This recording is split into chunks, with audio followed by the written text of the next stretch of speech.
The next configuration we have is define the multi-level method. With this configuration, we specify how the depreciation should be calculated. And with the use of multi-level method, we will have the flexibility to specify the different rate of depreciation for different years or periods. Yes, you heard right. With the use of this multi-level method, we will have the flexibility to specify the different rate of depreciation for different years or periods. The SAP provides us the possibility to specify the different levels during the useful life of an asset. So guys, let's go to the configuration screen directly to configure it.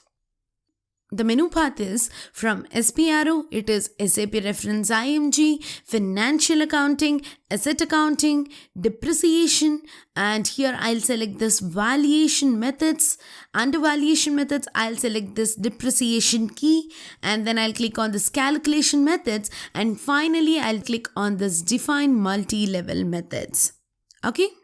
Or else you can always use the T code for this, that is AFAMS. So what is the T code? That is AFAMS. So when I click on this Define Multi-Level Methods, the system will navigate us to the new window. In my system, the system has considered the chart of depreciation as ABCC. If it is not considered, then you may require to enter the chart of depreciation. In the screen, for multi-level method, let's create our own method. So, for that, let's click on this New Entries button. Here, I'll give the name as ABC, ABCC, that is Straight Line Method. Here, I'll give the validity start date as from ordinary depreciation start date. Why? Because we are calculating from the ordinary depreciation. And now, I'll double click on levels on the left side of the screen. When I double click on these levels, the system will navigate us to the new window. Here, I'll click on the New Entries button. The first field we have is acquisition year. That means valid to vintage year. That is, till how many years you would like to use the asset. Here, I'll give the maximum, that is 9,999, that is 9999. The next configuration we have is years and periods. Here, you can specify the validity period for a percentage rate in years and periods respectively. For years, I'll give as maximum, that is 999, and for the period, I'll select as 10. Next we have is the base value for the depreciation calculation. For straight line method depreciation calculation, we always select the acquisition value, that is 01. But if we want to implement the diminishing balance method, then the base value for the depreciation calculation should be selected as 24. Yes, the base value for depreciation calculation should be selected as 24, that is net book value. In our learning activity, let's consider the straight line method for depreciation. So what I'll do is, I'll select 01 and press the OK button. Here, I'll add the percent as 10%, that is the percentage with which the straight line depreciation should take place. We also have a checkbox called Remaining Useful Life. We use this checkbox for determining the periodic depreciation percentage based on the remaining life. Actually, we will use this based on the customer specific requirements. Okay? Yes. Next we have is the reduction checkbox. We use this reduction checkbox for the calculation of depreciation by entering the reduction percentage rate. But guys, we do not require this for learning activity.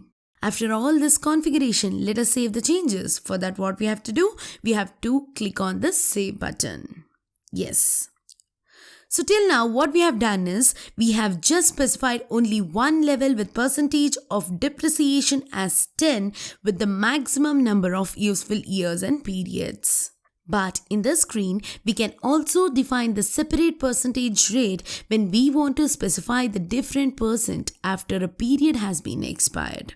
In that case, we can make use of the validity period of the individual levels of an asset using these fields. Hence, we have configured the multi-level method in our learning activity. So, the next configuration is maintain the period control methods. What it is maintain period control methods. What I'll do is, I'll just use the back button to come back to our previous configuration screen. And from here, I click on the maintain period control methods. You can use the T code, that is AFAMP. What it is AFAMP. In this configuration, we define the time periods that are to be used for determining the start and end of depreciation of asset, that is, for acquisitions and retirements of asset. Here, we can directly use the standard period control to our assets. But let's create our own and use it in our learning activity.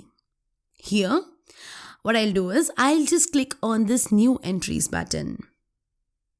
Now, here I'll add the period control method as 6, depreciation as ABCC, that is period control.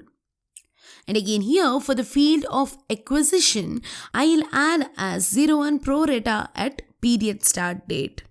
Sometimes, in real scenario, we acquire an asset in the mid of the month. We actually capitalize from the start of the month. So, based on our requirement, we will fill the value here.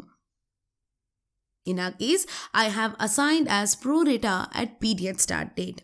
That means I will calculate from the particular period of acquisition. And now for the field add, that is acquisition in the following year, I'll set as 06, that is at the start of the year. And for the field retirement, I'll add as 06, that is at the start of the year. And for the transfer also, I'll add 06, that is also at the start of the year. Guys, there is no mandatory rule to use the same value for all the fields. I've just used as an example.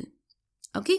We also have other fields like period control for revaluation, period control for write-ups, etc. But we use it based on the business requirement.